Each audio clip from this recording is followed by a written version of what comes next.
Bonjour, mon nom est Guy Jacques et je vous souhaite la bienvenue à l'émission Cœur des Appalaches. Un mouvement collectif anime présentement tout le Québec et ça se passe aussi dans notre région. Les organismes communautaires qui agissent dans notre société comme un filet social se mobilisent dans ce que l'on appelle le communautaire à bout.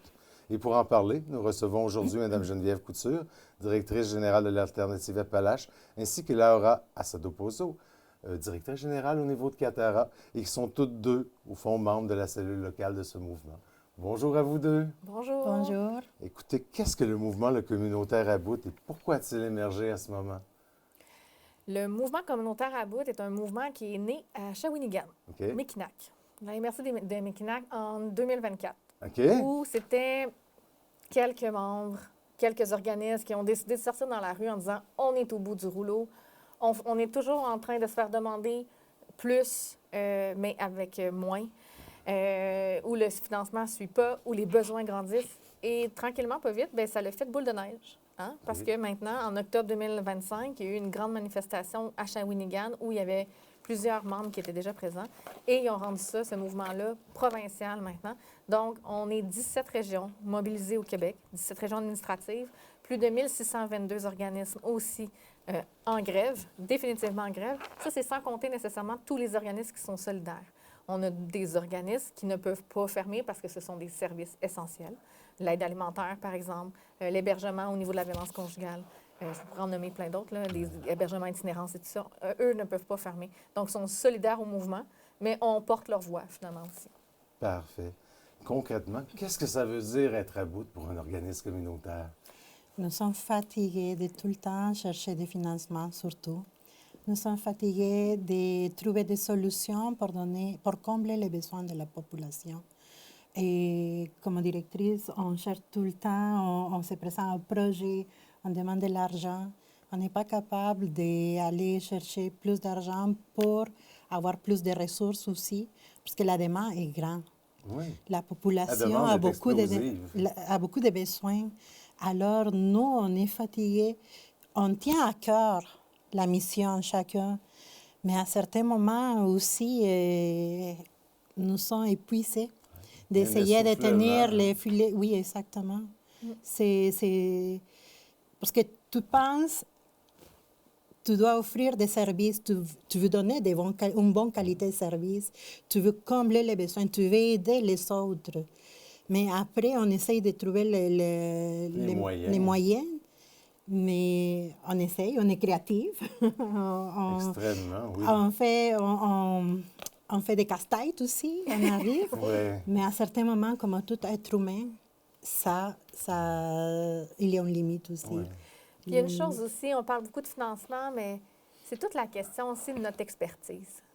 Tu sais, le réseau nous envoie, pour notre part, pour l'Alternative Appalaches, pour d'autres organisations, on en parlait hier, mais le CIS, ou le réseau scolaire, nous envoie des gens donc, qui reconnaissent l'expertise. Sauf qu'au gouvernement, ce n'est pas reconnu tant que ça. On ne sent pas nécessairement que pour eux, les organismes sont essentiels. Puis c'est aussi ça qu'on veut démontrer. La grève sert à ça. Malheureusement, on est obligé de prendre en otage notre population, nos gens qu'on aime de tout cœur, puis c'est pour eux qu'on le fait. Mais si on ne fermait pas ces 2 semaines-là, on n'était pas capable de démontrer à quel point on est essentiel.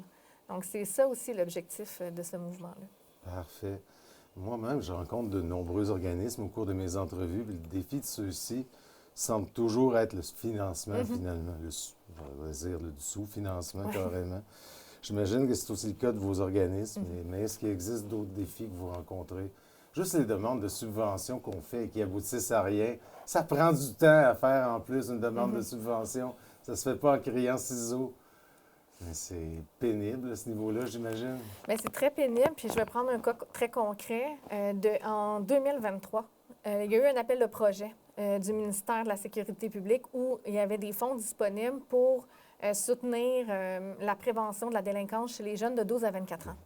On s'est mobilisé des organisations de la MRC des Appalaches pour déposer, en sachant que dans notre région, au niveau des 12-24 ans, c'était un besoin. C'était un trou de service. Les adolescents n'avaient pas nécessairement d'endroit.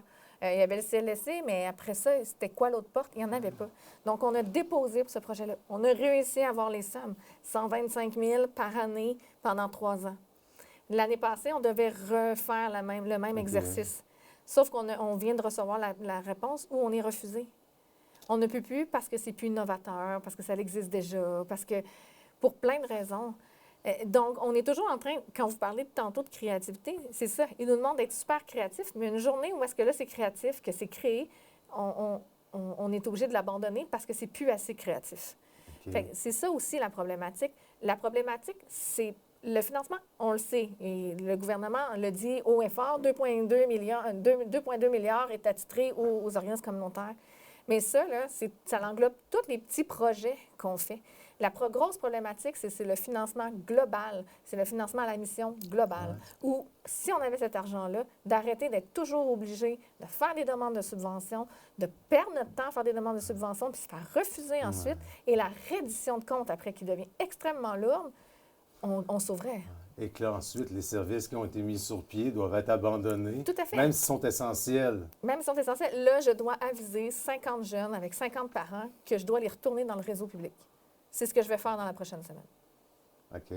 Parce que j'ai été refusée. Le service pivot, par exemple? Non, ce n'est pas le service pivot, c'est le service ALT 1224. OK. Fait que c'est vraiment le service en prévention de la criminalité des jeunes. OK. Et c'était vraiment essentiel comme service. Mon Dieu, OK. Excuse-moi, toi, tu avais sûrement quelque chose à dire, Laura, là-dessus? C'est correct. Je raffine ce que tu as dit pour la mission globale. Parce qu'on perd notre temps à faire des projets, parce que c'est des fois immense, des demandes de 50, 60 pages à faire. C'est le temps qu'on ne donne pas à notre clientèle. Exactement. C'est le temps qu'on perd. Des fois, on est refusé, puis en plus, on est refusé. C'est tout le temps qu'on a investi. Ça ne sert à rien parce qu'il y a des autres projets aussi. Puis il y a tellement d'organismes. Les 2 millions qui disent qu'ils vont donner aux communautaires. C'est une goutte d'eau dans l'océan. Ça va être dilué là, avec tous les organismes qui existent. Ça va être vraiment... C'est pas juste ça, c'est que ça fait des années, ça fait 15 ans. On est en arriérage de 15 ans. OK. Fait que l'argent qu'ils ont réinjecté, ça équivaut, je pense que c'est même pas 6 000 $ par organisation. Okay. Pour les 15 dernières années. Ce qui est ridicule. C'est ça fait pas carrément. De sens. Mon Dieu. On sent que les besoins explosent présentement, que tout repose de plus en plus sur les épaules des organismes. Que devrait faire le gouvernement? Et qu'est-ce qui se passe en réalité? Moi, je vois comme un gros désengagement du gouvernement. Il y a des manques vraiment. Ce qui cause des manques de ressources par la suite dans les organismes. C'est un peu ça qui se passe, finalement. Oui, tout à fait. Bien, en fait, c'est... Le gouvernement nous envoie faire nos devoirs comme organisation. Est-ce que le gouvernement fait ses devoirs? Ah, bien, ça c'est une très bonne question. On pourrait en parler longtemps. Ouais. Sauf que le gouvernement nous demande d'aller diversifier nos revenus. C'est ce qu'on essaie de faire. Okay. Mais comme Laura l'expliquait, si je dois, par exemple, je prends l'exemple de mon projet Atmosphère, où c'est des jeunes en une alternative à la scolarisation, où j'ai reçu une première somme d'argent pour le démarrer par le gouvernement, et qu'après ça, ils me disent, bien, il faut que tu le pérennises. OK, parfait, va demander à des fondations. J'ai fait 4 demandes à des fondations. Mais 4 demandes de fondations, là, c'est des lettres de motivation, c'est des lettres de partenaires. C'est aussi de prouver qu'en Appalaches, on vaut la peine. Puis les fondations, bien, c'est dommage, mais sont davantage dans des grands centres comme Québec, Drummondville, Trois-Rivières. Ils sont déjà très sollicités aussi. Exactement. Donc, c'est extrêmement difficile. Heureusement, on a la Fondation Jean Dupéry dans la région, mais reste que c'est très, très difficile. Là. Fait que, oui, ils veulent qu'on diversifie, mais pendant que moi, je fais ça, je ne suis pas en train de répondre aux besoins de la communauté. Je comprends très bien, oui. Présentement, quelles sont les demandes qui sont faites au gouvernement exactement? Peux-tu y aller? Ah, tu peux y aller.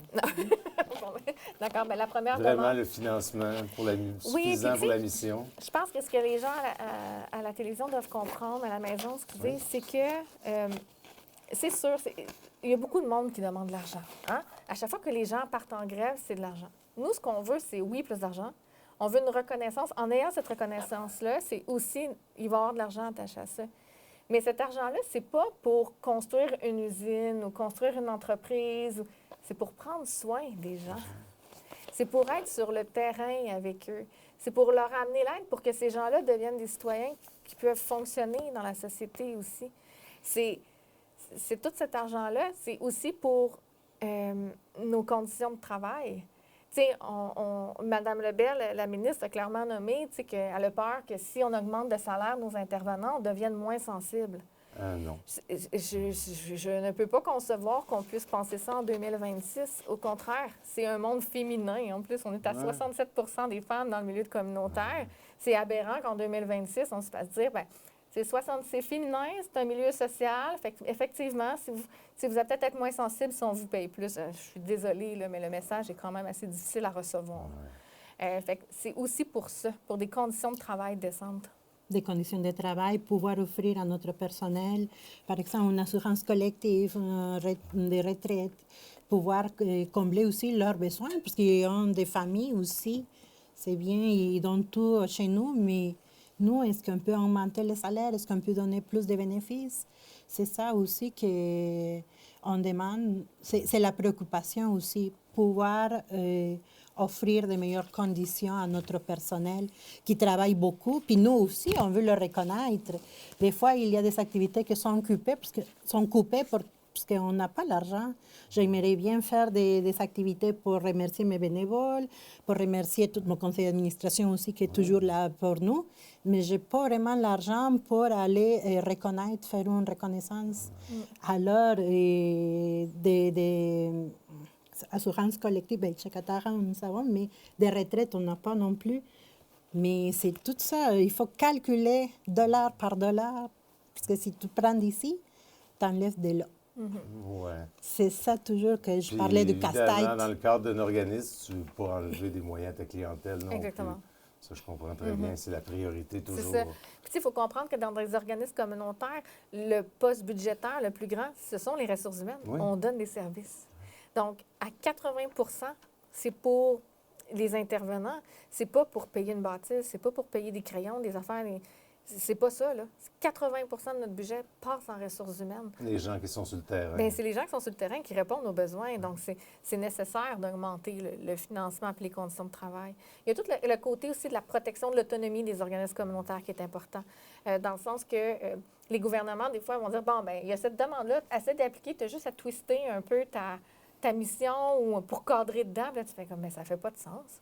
C'est pas ça. Mon autonomie à moi comme organisation, c'est de décider de ma mission, de décider de mes mandats, de décider de mes services. Pas le gouvernement qui doit dicter en fonction de l'argent qui descend. Je comprends. C'est quoi la réponse du gouvernement présentement face aux revendications qui sont exprimées? Est-ce qu'il y en a une, premièrement? Bien, en fait, en ce moment, le gouvernement, il est quand même silencieux. Là, on n'entend pas grand-chose. On a eu quand même une rencontre avec Mme Isabelle Lecourt le lundi qui était très positive. On connaît Mme Lecourt. Mme Lecourt est présente au niveau des organismes, nous entend, nous soutient. Toutes les revendications qu'on vient de vous nommer, elle était au courant. Elle-même amenait des exemples. Elle le sait. Elle nous disait qu'elle le montre à l'Assemblée, qu'elle va continuer à le montrer. Donc, on le sent. Il y a des députés de plus en plus là, dans le coin, si je ne me trompe pas, de Montérégie. C'est plus les députés qui réagissent pour l'instant. Que le gouvernement lui-même. Que le gouvernement lui-même. Oui, c'est ça, exactement. Il y a beaucoup, bien sûr, tout ce qui est chef d'opposition, le PLQ qui répond. Ça.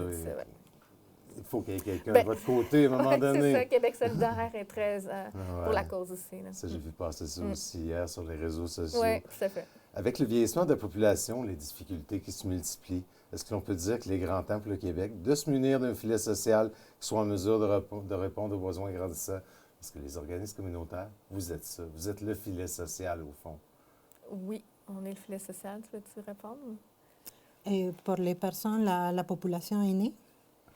Tous les gens, au fond, écoutent. Ce que je disais, c'est qu'au fond, c'est grand temps de se munir d'un filet social au Québec qui soit solide. Exact. Oui. Exact. On dit toujours qu'on est plus, on travaille ensemble, on est plus fort. Alors, nous, on est tannés de cette ère. Je peux comprendre. On parle maintenant, on dit à voix haute, on a des besoins. Nous sommes là. Il faut reconnaître la mission de chaque organisme, l'importance. Le modèle communautaire, c'est un pilier stratégique ici dans la société. Alors, il faut reconnaître l'importance de chaque organisme. Il faut reconnaître le travail qu'on fait sur le terrain. Par exemple, je te dis, dans mon organisme, nous, on accompagne même à l'audience que les personnes ils ont peur, ils se sentent démunis devant un juge, devant l'avocat de l'autre partie. Pour question de financement, on avait arrêté d'accompagner, mais les gens étaient perdus. Ils disaient, quand même, on préparait un jour avant pour l'audience, mais les personnes qui sont allées toutes seules ont dit non, on a vraiment besoin de vous, on a besoin de ce service. C'est seulement qu'on n'a pas l'argent pour accompagner, parce que, mettons, nous vont jusqu'à Lévis, Sherbrooke, des choses comme ça, les tribunaux là-bas, kilométrage représentant les intervenantes, tout ça, c'est quand même, ça monte assez vite, la facture. Alors, il a fallu couper à certains moments, mais on s'est rendu compte que la population à quel point c'était essentiel. A besoin de ça. On a, encore une fois, coupé d'ici, coupé ici pour mettre là. Alors, on l'a refait, mais c'est tout le temps à recommencer et à faire un casse-tête, à essayer de résoudre. C'est ça, puis les modèles communautaires, c'est un pilier. C'est un pilier, la communauté. Vous disiez aussi de se munir du filet social. Le filet social est là. T'sais, on est déjà là. On est déjà présent. Mais c'est toujours menacé, le filet social, quand même. Oui, c'est ça. Puis, un manque de stabilité à ce niveau-là. Oui. Puis aussi, un niveau de connaissance de la population. T'sais, les gens vont dire, ouais, mais les organismes communautaires, si c'était pas là, qu'est-ce que ça changerait?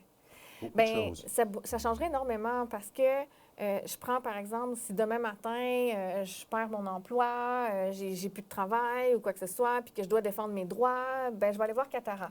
Hein? Ouais. Puis là, finalement, ça continue, puis là, je n'ai pas d'indexation, puis tout ça, je tombe sur l'aide sociale. Et là, j'ai besoin de quoi? De manger. Je vais aller voir la vigne, je vais aller voir...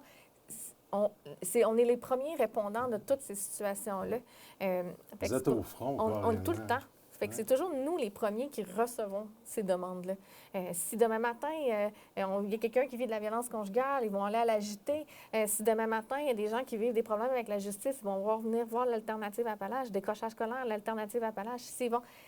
Ils n'iront pas nécessairement dans le réseau. Donc, il existe déjà. Ce qu'on veut, c'est, cette reconnaissance-là, que les gens nous connaissent, puis aussi d'avoir le financement pour continuer, justement. Ouais, le filet est là, mais ça se déchire. C'est ça. Oui, il est menacé quand même. Il est menacé. Toujours. Puis je voyais quelque chose passer, moi aussi, sur les réseaux sociaux. Je pense que c'est hier. Ça disait, écoute, chaque dollar investi dans les organismes va épargner 12 $ au gouvernement plus tard parce que les services vont avoir été rendus. Mais s'ils ne sont pas, ça va coûter 12 $. Ça va coûter beaucoup cher, effectivement. Carrément. Le milieu communautaire est là pour répondre aux besoins d'une multitude de personnes et vous devez faire des miracles carrément pour sauver le monde, une personne à la fois. Vous parlez de passion, vous parlez de cœur, vous parlez des gens, au fond, vous aidez alors que le gouvernement, je pense qu'il parle de bureaucratie et de chiffres beaucoup. Quelle serait la réalité selon vous si vous n'étiez pas présent? Est-ce qu'on peut affirmer que la situation serait insoutenable pour la population, pour une bonne partie d'entre elles? Effectivement. OK. Ce serait... Je prends, par exemple, juste mes jeunes, où hier, une des mobilisations, c'était de publier sur les réseaux sociaux des témoignages. Puis, comme directrice, je suis dans mon bureau, je travaille, j'essaie de trouver de l'argent, je suis sur le terrain, je réponds aux demandes des jeunes, j'essaie de voir comment je peux amener leur voix plus haut et tout ça. C'est ça mon rôle comme direction. Mais de les entendre hier sur les réseaux, les témoignages, de dire « ça m'a sauvée ». Je suis comme, c'est OK, poignant, hein? Il faut que je continue. Ouais, je comprends. Je taboute, là, mais je vais rester debout pour continuer, tu sais. Fait que je pense que si les organismes n'étaient pas là, ce serait beaucoup de monde qui dirait, ben je me suis pas fait sauver à temps. C'est ça. Je pense que c'est ça le message qu'il faut. Je passais dans les mailles du filet, exactement, au fond, carrément. Ouais. Exact. Par exemple, nous, il y avait une personne qui est arrivée. Il dormait dans sa voiture. Il ne connaissait pas tous les droits qu'il avait pour un problème au travail. Okay. On l'a aidé, on l'a appuyé, il a fait sa demande. Mais lui, il ne connaissait pas tout. Il dormait dans sa voiture. C'est touchant quand tu entends des témoignages comme ça, qui viennent te demander de l'aide. Tu es là pour l'aider, pour l'accompagner, pour lui dire, tu n'es pas toute seule. On est là pour t'aider, on va le faire ensemble. Tu as des droits, tu vas faire valoir tes droits.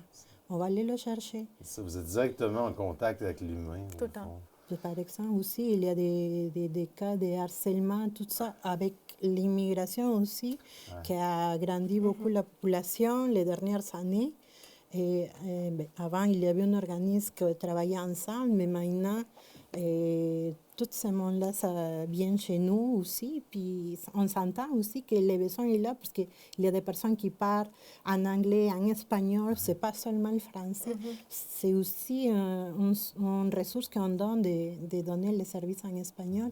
Mais j'ai besoin de plus de gens aussi. Mais quand tu écoutes, puis la personne te dit, le seul fait de m'avoir senti accompagnée, ça m'a fait tellement du bien.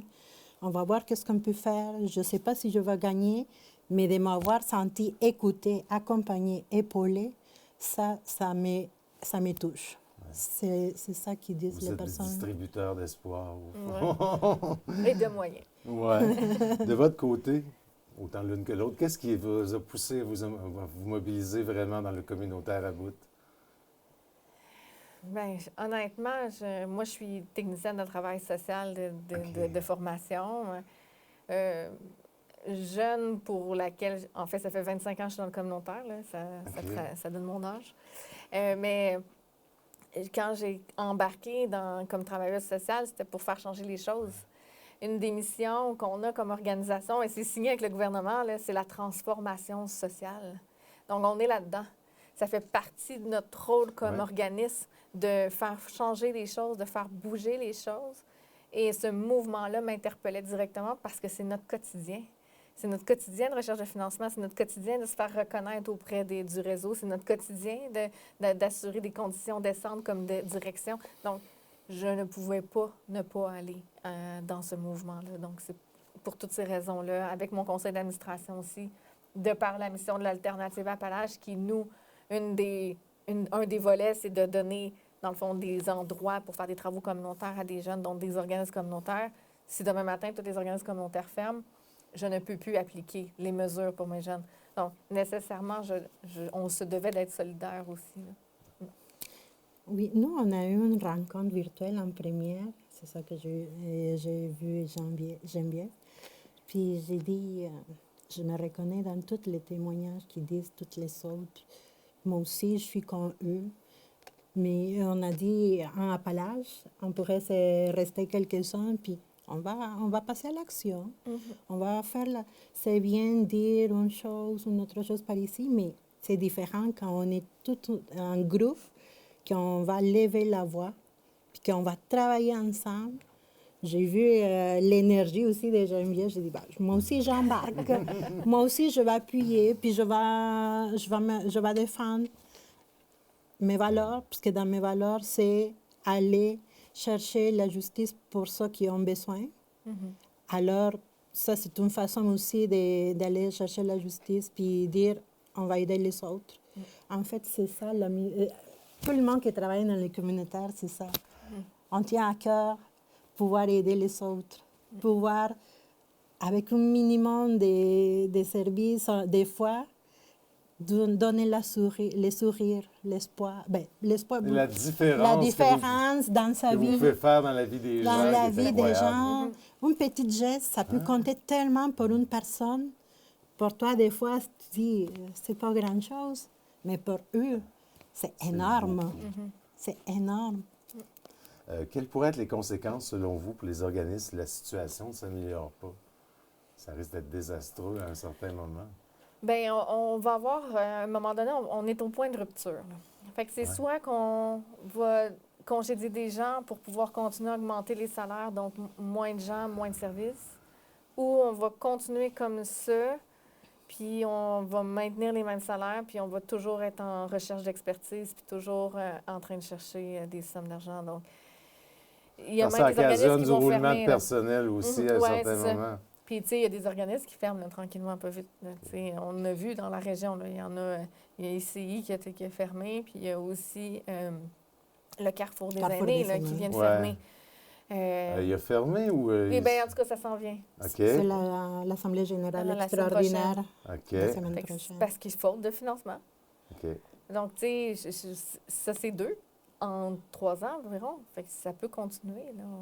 Il n'y a personne qui est à l'abri de ça. Et comment on fait? On avait parlé avec toi aussi. Les organismes comme Catara, avant, on était 30 organismes. Maintenant, on s'est rendu à 6, incluant Catara. Alors, tranquillement, les organismes commencent à fermer la porte parce qu'on n'a pas les moyens. Ouais. Puis c'est Et ça on le ne peut pas problème. se permettre que les organismes disparaissent non plus. Leur rôle est vraiment essentiel dans la société. Oui, il est essentiel. Je pense pas, honnêtement, ça serait utopique de penser que tout le réseau public, c'est-à-dire santé et services sociaux, reprennent le relais. Là. Je serais surprise. Moi aussi. Comment s'organise la mobilisation dans la région? Oh, on est content. Oui. On est content. Comme je disais, il y a des organismes qui sont en grève totale, d'autres en grève, mais c'est des grèves de service. Fait, grève de service totale, donc redonne aucun service. Pour d'autres, on dû moduler en fonction de leur service. On a un beau calendrier d'action. On a commencé cette semaine, c'est plus relax. Là. On est plus en une rencontre avec les députés lundi qu'on a fait, des témoignages hier, les réseaux sociaux. On est davantage là-dedans. Aujourd'hui, on était dans l'organisation. Et là, tranquillement, pas vite, la semaine prochaine, là, vous allez voir, vous allez nous voir un peu partout, mais on ne peut pas tout dévoiler parce qu'il y a des petites actions surprises aussi. Là. Quel rôle joue, au fond, votre cellule locale dans cette coordination et qui en fait partie présentement? Il y a vous deux, évidemment. Oui. Geneviève de l'Alternative Appalaches, moi, Katara, il y a Rosalie de la CEF. Oui. Puis il y a Jessica de l'Association Renaissance. OK. C'est principalement les 4 membres. Les 4 membres. Puis en Katara, moi, avec M. Mario, qui nous accompagne. Oui, okay. La façon que ça fonctionne, c'est qu'il y a des différentes cellules dans à peu près les MRC. Là, c'est des cellules locales. Puis on a une cellule régionale au niveau de Chaudière-Appalaches. Donc, je suis la représentante des Appalaches à la Chaudière-Appalaches, dans le fond, au total, au régional. Et les régionales parlent au provincial. Donc, ça va quand même assez bien, là, les communications. Parfait. Quelles sont les différentes formes d'action envisagées, grève, action symbolique, etc., à quoi on peut s'attendre dans la région, finalement? Il y a des surprises qui s'en viennent. Vous ne pourrez pas tout nous dévoiler, c'est évident. Tu peux y aller. Mais les organismes, quelques-uns ont fermé ses services. Ouais. Il y a quelques-uns qui nous appuient sur les réseaux sociaux. Ouais. C'est ça quelque chose qu'on a fait 23-24, beaucoup. Et comme a dit Geneviève, on ne peut pas dévoiler tout. Mais ça ne sera pas dérangeant. Il faut que la population comprenne. On est calme. On est calme. Mais on veut se faire présent. On est présent aussi. Puis, ce que je disais tantôt, c'était de vraiment expliquer aux gens qu'est-ce qu'on fait. Donc, voir de l'éducation populaire. Là. Ils vont nous voir à des endroits où est-ce que c'est des organismes communautaires. Comme nous, dans notre organisation, on a placardé aussi le communautaire à bout. L'Association Renaissance le fait aussi. Nous autres, de notre côté, on porte le filet rouge, le foulard rouge. Les gens vont aussi en porter. C'est les couleurs, le noir et le rouge font partie du couleur du mouvement. Le filet rouge représente le filet social qui se déchire. Fait que c'est ça. Fait que ceux qui le portent, ça veut dire qu'ils adhèrent à la cause. Donc, tous les gens de la population qui adhèrent à la cause du communautaire pourraient porter le filet rouge, le foulard rouge, excusez, pour signifier que le bracelet rouge. Oui, tout c'est simplement. Ouais. Parfait. Y a-t-il des actions surprises qui sont prévues aussi de notre côté? Je sais qu'il y en a dans diverses régions. Ici, il va en avoir aussi. Il y en a la semaine prochaine. À suivre. À suivre de ce côté-là. Pourquoi est-il important, selon vous, que plusieurs organismes participent et se mobilisent? Et combien d'entre eux se sont joints ici dans la région à votre mouvement? Grève, en tout cas, mandat de grève, on a 13 organismes. OK. Mais il y en a d'autres. Tout le monde est solidaire, je crois bien. C'est ça. C'est ça qui est difficile, c'est que les gens n'ont pas nécessairement répondu solidairement, mais on le voit parce qu'ils viennent participer à nos activités, ils partagent des choses sur Facebook, tout ça, sans nommer nécessairement qu'ils sont en grève totale. Fait que c'est un petit peu difficile à calculer, ouais. Mais reste que, tu sais, honnêtement, je crois qu'on est entre 20 et 25 organismes là, qui sont mobilisés et tout ça pour le mouvement. Chacun fait de son côté des petites signes pour tenir la cause aussi, pour tenir le mouvement. Puis une chose importante aussi, même s'il y a des organismes qui ont coupé les services, les personnels continuent à travailler, les salaires ne sont pas coupés parce qu'on ne veut pas pénaliser non plus, mais on fait des autres activités qui ont une relation avec la grève ou qui ont une relation avec l'organisme en soi. Seulement pour informer que ce n'est pas coupé les salaires non plus, c'est important que les gens sachent ça. Il y a une grande mobilisation, je crois, ce qui se prépare le 2 avril. Oui. Vous nous en parlez? Oui, on peut, c'est le public. Donc, le 2 avril, grosse mobilisation à l'Assemblée nationale. On va être plus de... Là, on va être 1600. On est 1622 organismes. Combien de personnes à Québec? On pense entre 5 et 7 000 personnes à Québec à l'Assemblée. Donc, ça commence à 11 h jusqu'à 14 h. C'est très pacifique, là, donc ça va être lecture de manifestes sur nos recommandations. Il va y avoir aussi des témoignages, des gens présents, des chansons et tout ça. Mais il n'y aura pas de, si je ne me trompe pas, c'est juste un rassemblement. Il n'y a pas de marche dans la ville de Québec. Donc, encore là, l'objectif du communautaire, ce n'est pas de déranger la population, c'est que la population soit en mesure de comprendre ce qu'on fait, ce qu'on revendique, mais aussi adhère à notre cause. Donc, l'objectif, c'est pas de trop déranger. Il va y avoir un autobus qui va partir d'ici de Tête-Fort, à partir de Tête-Fort avec les organismes qui nous appuient avec la greffe. Personnellement, quelles solutions proposeriez-vous pour améliorer la situation des organismes communautaires? C'est une bonne question. Oui, hein? As-tu une réponse? Moi, je dirais, mais c'est toujours le financement, mais à la mission globale, de laisser de côté les projets. Parce qu'il faut tout le temps, puis ce n'est pas des financements récurrents non plus. Aller chercher un projet, à part l'effort pour une certaine période de temps, après ça, c'est à recommencer. C'est fini. Puis on vit dans l'incertitude. On veut pérenniser nos services, on veut savoir donner une stabilité aussi à notre personnel, à la population, à la clientèle. On veut la stabilité, pérenniser les services, mais pour ça, il faudrait aussi que la mission globale, que le financement soit à la mission, pas seulement par des projets. C'est toujours la question de reconnaissance, finalement, qui est difficile auprès du gouvernement. Toujours. Que devraient comprendre, selon vous, les décideurs politiques sur la réalité des organismes communautaires? Bien, je pense qu'il y en a beaucoup qui sont quand même sensibles à ce qu'on est. Mais je ne crois pas qu'ils sont en mesure... Ils sont sensibles, ils savent qu'on existe pour certains députés. Mais je ne crois pas... Je pense qu'il faudrait qu'ils viennent passer une journée ou une semaine avec nous.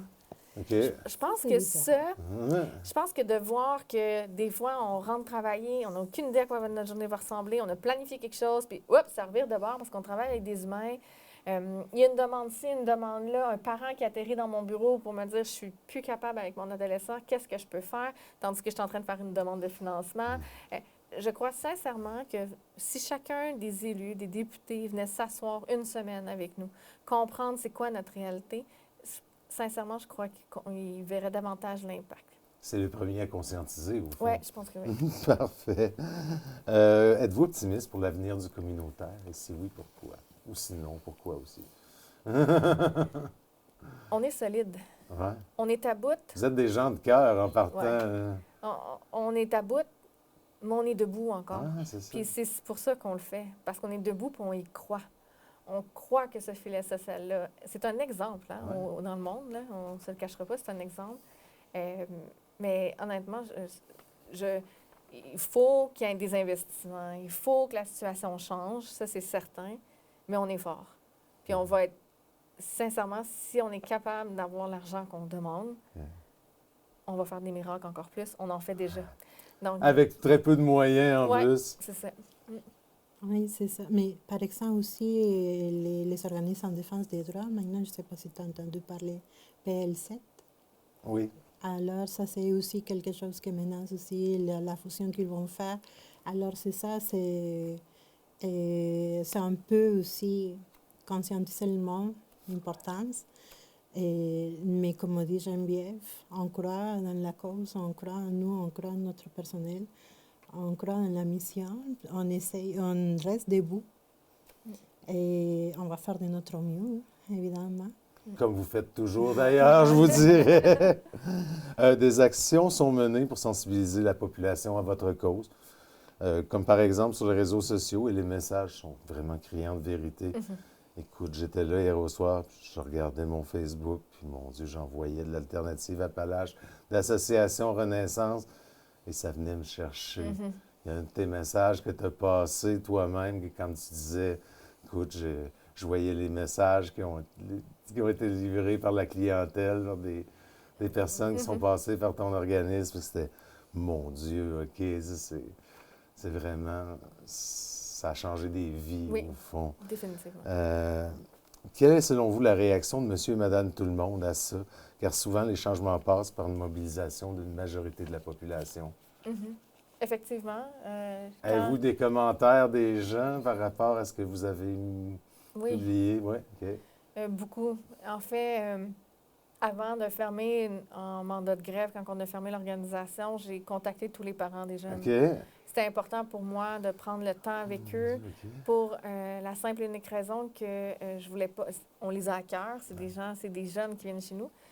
Et c'était quasi à 100% des parents qui me disaient « On est solidaires, on comprend. Allez vous battre pendant que nous, on s'occupe de nos enfants, puis revenez-nous avec des services de plus. » C'est ça le message que moi, j'ai depuis le début. Même dans les témoignages qui ont été publiés hier sur notre page Facebook, l'Alternative Appalaches, on le sent, les commentaires sont super positifs. Il y a un appui de la population totale. Il y a un appui total de la population. C'est sûr qu'il y a des gens qui comprennent moins un petit peu. Puis je pense que c'est là notre travail d'éducation populaire. De conscientiser les gens à votre réalité, exactement. Finalement. C'est ça. Mais la majorité des personnes aussi que j'ai parlé nous encouragent. Parce qu'ils disent, si votre organisme ferme, on ne sait pas qu'est-ce qu'il va faire. Les autres qui en auraient besoin, un accident de travail, une maladie professionnelle, comme toi aussi avec tes interventions, avec les adolescents, avec les personnes qui ont des problèmes de déficience, des choses comme ça, santé mentale. Et la CEF, par exemple, aussi, qui a un niveau socio-économique, financier. Les témoignages que j'ai reçus, c'est il faut parler, il faut donner le message que vous êtes important. Il faut se faire entendre, au fond. Vous êtes important. Des personnes qui ont été déjà clientes chez nous ont dit, si vous n'auriez pas été pas là, nous, on ne sait pas comment est-ce qu'on aurait fait vraiment. On se sentait seul. C'est ça le message. Allez-y, continuez. Nous, quand j'ai dit on va fermer un client, on va couper les services pendant 2 semaines, il dit c'est correct, je vais tenir les coups. On va tenir bon. Je vais tenir les coups et je sais que vous le faites pour une bonne cause. Puis c'est pas seulement pour moi, c'est pour tout le monde que vous le faites. On le fait pour la société. C'est dans l'espoir que tout soit mieux vers la suite, au fond. Comment les citoyens et citoyennes peuvent-ils, au fond, soutenir votre mouvement? Je pense que c'est en continuant, en passant des commentaires sur nos publications. Eux aussi, ils ont le droit d'aller nommer comme citoyens. On a le droit d'aller voir la députée et de dire ça n'a pas de bon sens, il faut qu'il se passe de quoi. Ils ont le droit de lever la main. Ils ont le droit de venir dans nos mobilisations aussi. On va en avoir, comme on disait, qui sont plus surprises la semaine prochaine. Mais vous allez nous voir dans les rues, vous avez le droit d'appuyer, vous avez le droit de klaxonner, vous avez le droit de dire « Hey, on est avec vous ». Les gens peuvent même se joindre à nous s'ils le souhaitent. Là, on est du communautaire, donc on est de la communauté. Je pense qu'il y a plusieurs actions que les gens peuvent faire. Porter le foulard rouge, ça en est toutes des actions. Là. Oui, se rejoignent à nous dans les prochaines activités qu'on va dévoiler. Bientôt, on va dévoiler les activités, surtout la semaine prochaine. Parfait. Que direz-vous à quelqu'un qui ne connaît pas très bien le milieu communautaire pour lui faire comprendre votre réalité? Bonne question. Même si la réalité de tous les organismes est différente, au fond, je veux dire, la réalité des organismes est un peu toujours... Bien, les difficultés sont... Je pense que la meilleure chose en ce moment, c'est que j'ai vu sur Facebook, justement, une description de tâches d'un organisme communautaire, d'un intervenant communautaire. J'ai trouvé ça quand même assez drôle, puis on riait, puis en même temps, c'était la réalité quand même. On réagit. Ben, en fait, on a une description de tâches comme dans toutes les entreprises, tout ça. Là, on a la même chose, mais notre description de tâches n'inclut pas, par exemple, de recevoir toujours en dernière minute un parent qui pleure, un jeune qui est en train de se désorganiser et qui n'inclut pas, par exemple, non plus que, c'est notre maison. Fait qu'il faut qu'on fasse le ménage, il faut qu'on fasse aussi, s'il y a des choses à nettoyer, ça va être nous autres. Ça n'inclut pas, par exemple, que, il n'y a plus de café, bien, on va chercher du café. Ça n'inclut pas. C'est ça, là. Notre bâtiment appartient à la communauté, donc il faut l'entretenir. C'est important. Fait que je pense que les gens, c'est la réalité d'un organisme, c'est que la journée où est-ce qu'on rentre pour travailler, on n'a aucune idée.